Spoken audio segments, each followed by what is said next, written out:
cannot wait any longer because Roof has been showing us non-stop games. And Sean, you mentioned earlier, he actually managed to qualify for the MLG Arena, was not actually able to attend the last one, even though he made it through the grueling qualifying process. And that he's showing us those skills here, almost making it all the way to the TSL4. Can he actually do it here? We're about to find out in the bottom left side. It is indeed going to be Roof. And up in the top right side, showing us great game so far, comfortable in his PvP, but he is not riding the PvP wave all the way to the TSL4. He next has to beat a Zerg player for the first time in this tournament. It is going to be Elfie. You know, I do like Antigua Shipyard quite a bit in the mid and late game. In the early game, I find it boring, Mike! On this map, there are so few angles of attack. There almost needs to be a name for the corner triangle. If you look at Elfie's his natural expansion, and his second natural expansion, it forms a triangle. Two of the sides are the border of the map. So there's really only one side of the triangle where your opponent can attack you from. In other words, it's really damn hard to do much of any pressure to your opponent. As a result, in the early game, things tend to be a bit dry. Players are essentially guaranteed those 3 bases. But in the mid and late game, look at how hard it is to secure a 4th. Is the center the best? Are the sides the best? Ling Muta's a possibility. Roach Infestor's a possibility. The Broodlord plays are a possibility. But whatever possibility you choose, you're still very close to your opponent in mid-map, so it becomes quite intense. Securing that 4th base is indeed tough because once you expand there, you're basically expanding to another main base, and that is very difficult to defend here. The probe going to be moving on down to try and deny the expansion, but with the spawning pool on the way first once again, he should be able to deal with this relatively easily. He does have the money to throw it down, and he does try to. Remember, if this spawning pool... Oh, hero probe. If the spawning pool does finish, he will just make queens and zerglings instead. And no, he expanded actually to the 3rd base shot. You mentioned how easy it is to secure a 3rd. God. He says, I'm just going to go for it right now. He says, God, that really was easy. Thank you, Day 9. I should definitely watch your show, the Day 9 Daily, that's on at 7 p.m. Sunday through Thursday. And where can you find that, Mr. Roof? Day9.tv. Alright, the probe going to scout around here, and there's really not a whole lot hidden in there. As, I mean, really, what can the Zerg player do at this point? We do see the standard wall-in for Elfie. Once again, deciding to wall-in at the ramp instead of trying to do a fancy wall-in back here. And this is a bit of a risk if you don't have a perfect read on what your opponent's doing. But, Sean, we have double gateway here before Cyber. Do you have any thoughts on this? Oh, I love this. Elfie's done this a number of times. What he's going to be doing is building zealots. Well, I mean, obviously, he's going to be building zealots, but he's also going to be getting a fast single geyser with which he'll mine just 100 gas. Be able to get that 1+ upgrade started, and then he can push with 4 to 6 +1 zealots. How is he doing on the chrono boost? He looks like he should be saving up a good bit. Yeah, indeed he is. He'll be chrono boosting like crazy, and then he'll be able to get this 1+1 upgrade out quite early, actually, by around 6 minutes and 15 seconds. Super mega giga fast. No, you know, Sean, this Overlord chilling at the natural. I don't know if you've seen the vision on the stream, but if you take a look at the vision on that Overlord, he hasn't seen that second gateway, so unless he has a good read just based on what he can currently see, like the early +1, he actually has no idea about it. I think the Overlord is still not going to spot it, just pixels away from being able to spot that gateway here, so he needs to make sure to prepare for Zealots, and he does have a Zergling, thankfully, on the forward front here. Not sure if he's going to spot the gateway. He's still, somehow, that gateway seemingly impervious to being seen, and the first zealot is going to push this Ling back, actually almost kill off the Ling, and that means he may still not scout this. And Sean, I'm curious to see if he actually realizes this is headed his way, because right now it's just drones, drones, drones. Oh man, he still has no freaking clue at all. However, you've got to start getting real suspicious. You're getting close to 6 minutes, and you're seeing that that +1 upgrade is actually not going to finish quite at 6:15, but it will definitely be done at 6:30. Most Zergs start their Roach Warren at 7 minutes. So this ends up striking at a very, very early time. Elfie Taya really doing a beautiful job metagaming this map. There's the 6-minute double gas. There's a Zealot, and when those hit +1, you can bet your foot. Biscuits. Yes, that Zerg is going to be in a little bit of panic mode. And the +1 is nearly done. Right around 6:30, like you were saying, Sean, the Zealots have begin to reinforce this. 4 Zealots on the field. There's that Roach Horn a little bit earlier than 7 minutes because he's kind of in desperation mode. These drones most likely going to have to retreat here, as this is a lot of Zealots. The reinforcements continuing to stream on down. Can he actually get the crucial amount of Zealots to do the damage he needs to? Well, he's getting off to a good start. Oh my god! The angle there was way Zealots too are perfect units! Look at them destroying those Zerglings in a matter of seconds, but with that drone surround, that's actually going to be a substantial amount of damage, as that +1 upgrade doesn't really help that much against the amount of hits you need to kill a drone. Drones are amazingly going to be BLAST.Roof's best friend, and with an incredible display of control, we see that Roof has managed to swat away this Zealot attack while accidentally losing a queen. He is going to lose that queen, which means he's going to lose mining time here, and the Zealots have not stopped streaming down there. Take a look at the minimap. More Zealots are indeed on the way, and this expansion might actually, if it doesn't fall, it's at least going to have to force the transfer away, trying to buy more and more time here, and just running around the hatchery over and over. The Roaches now have spawned. The first Roach, at least, will be able to kite these Zealots indefinitely, and there's the cleanup crew swinging on down. Elfie does need to retreat, I believe, for the remainder of these Zealots. But overall, taking a look at the units lost here, Tab, it does look like 1,150 to 700 resources lost overall. So right now, Sean, I feel like our Zerg player has actually managed to hang on. What do you think about that? Well, let's note some key differences that are going on in the Zerg's main base. You'll see the layer starting at 8 minutes and 30 seconds instead of at 7 minutes. He delayed the Zerg's layer by a full 90 seconds. Protoss, on the other hand, has finished a +1 upgrade very early, can begin +1 armor quite soon. We also see that good old Happy Time Robo facility is wrapping up, and you can build about 2 Immortals every 90 seconds. That's just a general good figure with 1 Chrono Boost on each Immortal. So this means that we're going to see the Protoss player going to be able to have 2 Immortals and expand at around 11 minutes before the Zerg can really put on pressure with speed Roaches. So this is a very defensive play at this point by Elfie, as we see him continuing to hurl units at this third base. There's still no Zergling speed. There's still more Roaches being built in that unit station. We see that there are still 53 drones to 51 probes.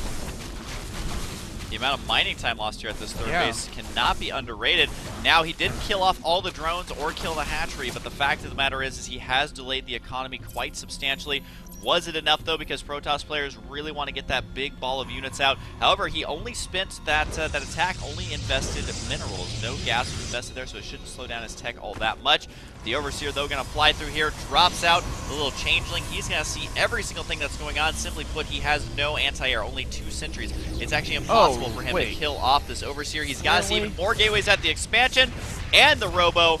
Even enough time to dilly-dally getting shot by that cannon, because he knows his opponent is hurting, which means no stalkers. See, this is the moment right now. See, we're at 11 minutes, and he has all the sentries and immortals he needs to expand right now. You see the Roach speed isn't done. You see the burrow isn't done.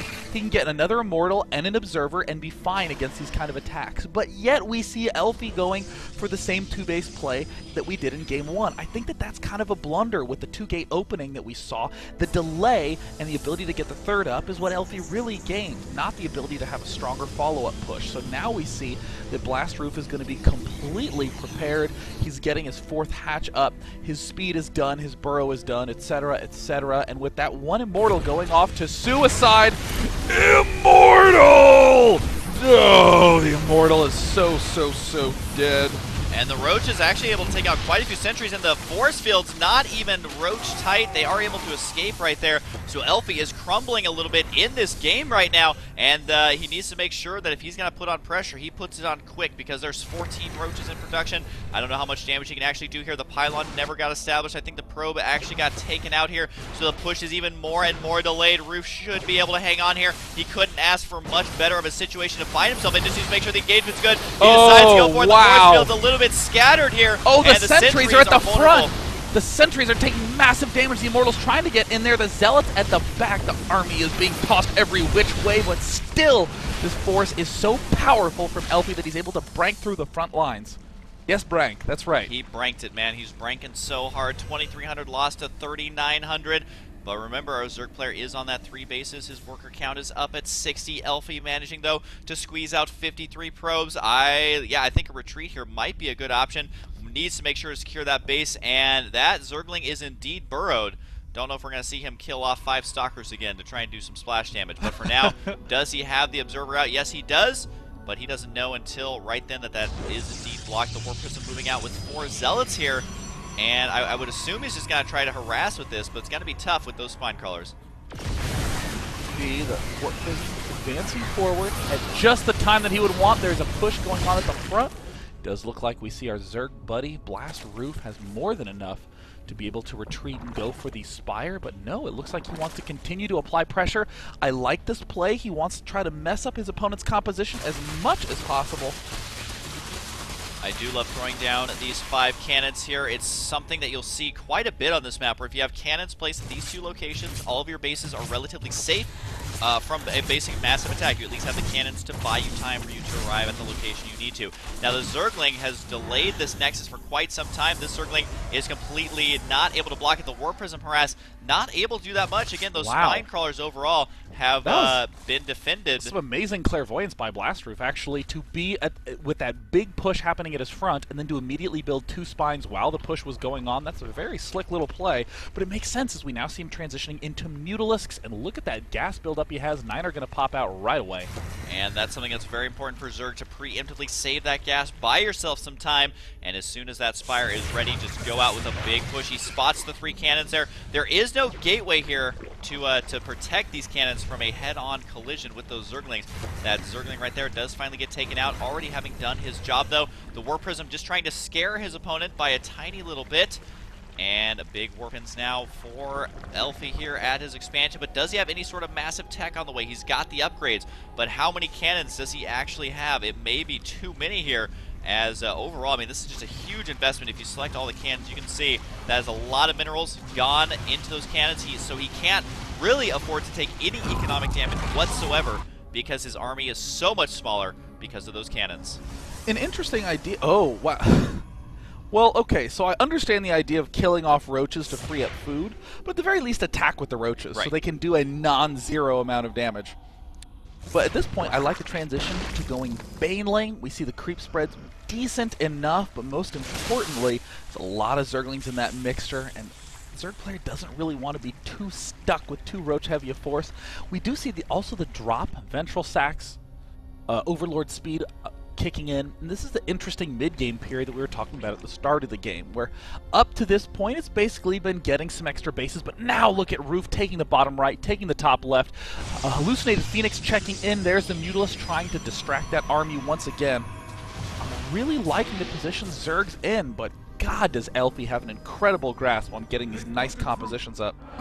And expanding to either corner is going to make it difficult for the Protoss to actually punish that, but he's quickly rushing towards maxed out. He wants to move out with the army. He has the +2s just finished. He realizes now's the time to go for it. The sentries this time are in the middle of the army, not in the front. Pure Roach may not be enough, and Mutalisks are relatively good against Stalkers. Sentries actually do a surprising amount of damage to them. Even though they're the Tickle Cannons, there's just something about Mutas that it makes them die so quickly to sentries. And it does look like now this expansion right here will be taken out, but there's a huge swell of units, a massive counterattack. And once again, we could see a base race unless Elfie decides to back up, and it looks like he is. Oh, he does! Wow! This is certainly going to be favoring BLAST.Roof. He's now taking out the front line of cannons. Even if it doesn't end up working out, this is still exactly what he needs to make Elfie feel vulnerable, to keep Elfie on the defensive. We see that that third base does go down.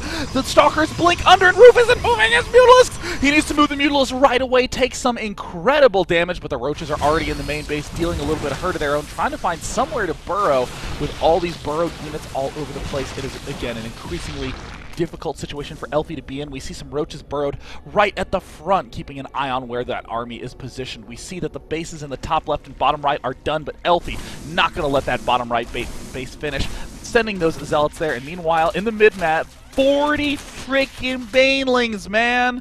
And they revealed themselves right away to those Zealots. So Elfie at least knows about it, but the real question is what can he do about it? He's realizing I have to transition into just pure Blink Stalker. He hasn't really seen a huge swell of Infestors here, so using that Blink is going to be vital to him.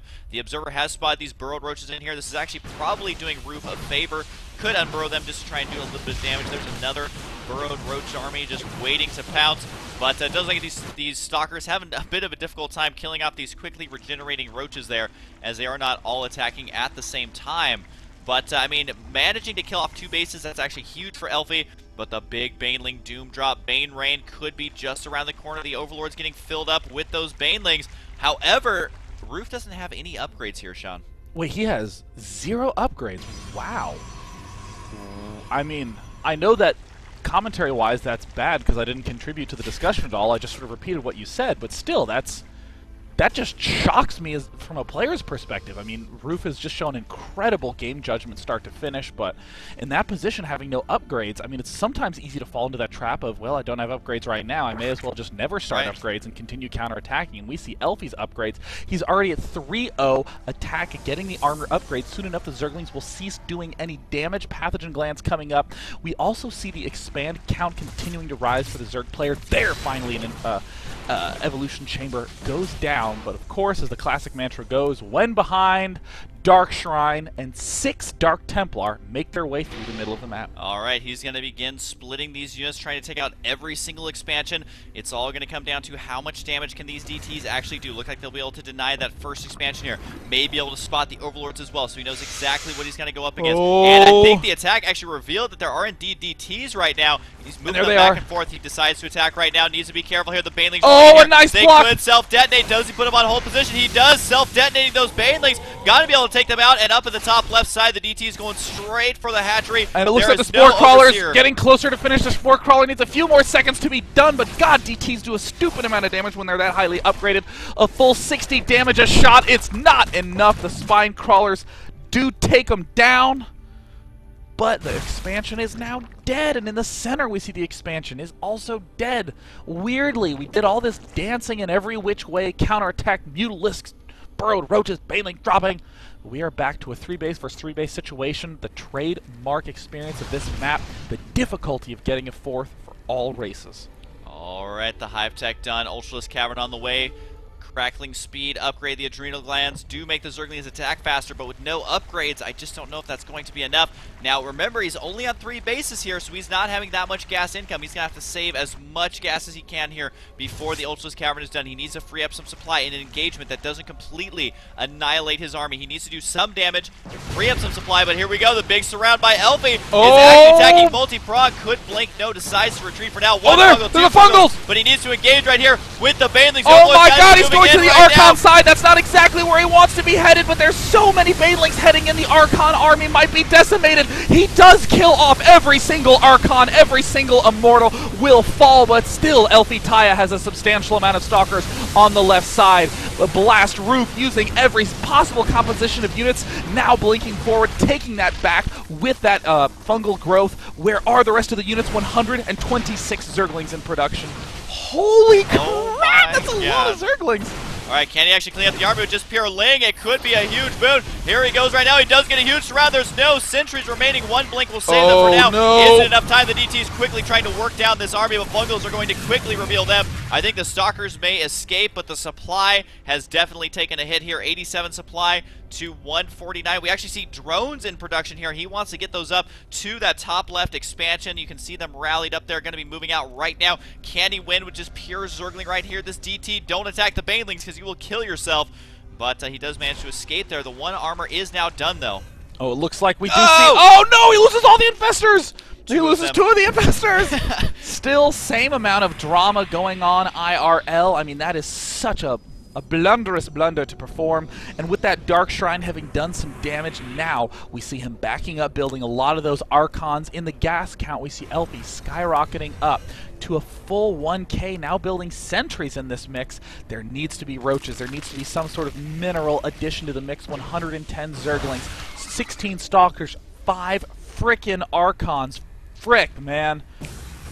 And the Overlord's where are you going? He's trying to fake the Baneling drop there. I don't know if Elfie fell for it. It did delay, though, for a little bit, but really he never was able to make those Ultralisks, so I don't know if Zerglings are going to be enough. That's why he's making pure Baneling here. He knows he doesn't have the time to go for that Ultralisk tech, and is even going to be effective versus this many Archons that have +3. Yeah. I think these units finally got 1-1, but at 27 minutes into a game, he would have loved to have 3-3 by now, especially with that Adrenal Glands upgrade. An upgrade you don't get nearly that often, but the expansion, Elfie unable to punish it quite yet. He knows the hatchery there is done. We may see another base race, but it's kind of tough to base race with his Zerglings because force fields can block off the ramp, and with that many cannons, he may be able to defend. Oh, it looks like the expansion is going to be taking some heavy hits. Gosh, BLAST.Roof delivers in every single series. The top expansion is going to fall. A counterattack will annihilate the third yet again. Those Banelings are precious resources. Does not want to waste those, even though Archons do one-shot Banelings when you have that +3 attack upgrade. Keep in mind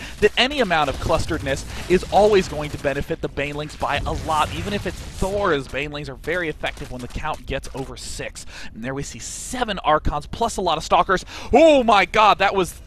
I mean, that was actually not a smart blink to use the smart blink play there. I mean, to try to bounce down. Look, he shouldn't have blunked down.